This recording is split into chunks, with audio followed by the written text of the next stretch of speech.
Le premier invité politique de la matinale de 2012, Arnaud Montebourg, le député et président PS du Conseil général de Saône-et-Loire, il a toujours un statut à part au PS, porté par ses 17% de la primaire et sa liberté de ton quand il faut dénoncer les mauvaises habitudes des patrons du PS. Et le tempo, lui, s'accélère. Sarkozy choisit l'action, Hollande gère son avance confortable dans les sondages. Arnaud Montebourg, bonjour. Bonjour, meilleurs vœux. Soyez le bienvenu et tout nos vœux à vous pour cette année. Bonne année. Alors effectivement, quand on commence cette année, on se dit François Hollande est largement en tête dans les sondages.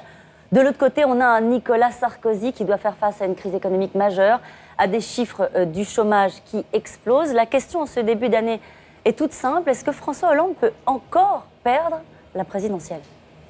Je crois que la question, c'est le changement et sa nature, ce que nous voulons faire de notre pays. Et ce matin, François Hollande, dans son adresse aux Français, définit la route. Il dit, voilà, ce ne sera pas facile, mais c'est dans l'esprit de justice que nous allons redresser notre pays, redresser les comptes publics, redresser notre industrie, notre appareil productif, redresser aussi le moral des Français pour qu'ils croient un peu plus en eux. C'est finalement une forme de retrouvaille avec la souveraineté. Aujourd'hui, vous avez vu que M. Sarkozy fait la politique des marchés financiers. Et il a un bilan d'ailleurs catastrophique. Lorsque François Hollande dit « c'est le président des privilégiés », il rappelle finalement un bilan auquel il n'échappera pas. Ça veut dire que les vents sont favorables pour la campagne de François Hollande. Est-ce que vous le diriez comme ça?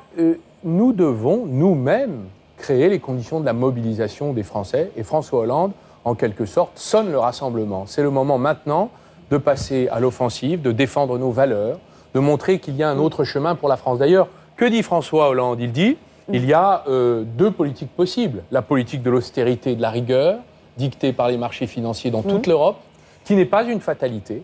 Nous pouvons, nous aussi, décider de soumettre les marchés financiers et la finance. Ça, c'est l'enjeu, je crois, des années à venir. Est-ce que cette lettre vous rassure? Certains dans votre famille politique se disaient il est temps d'entrer en campagne. Est-ce que ça sonne comme une entrée en campagne du candidat Hollande, cette lettre publiée ce matin par Libération? Oui, je crois que c'est le moment maintenant de l'affirmation, d'abord de la mise en cause du bilan du président de la République.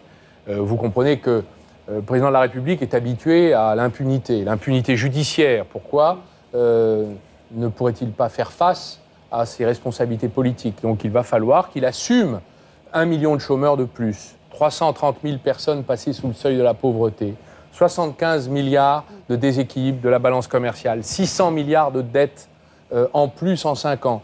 Cette équipe a malheureusement appauvri la population et ruiné notre pays. Alors cette équipe est toujours en responsabilité, ça ne vous a pas échappé, et cette équipe a choisi comme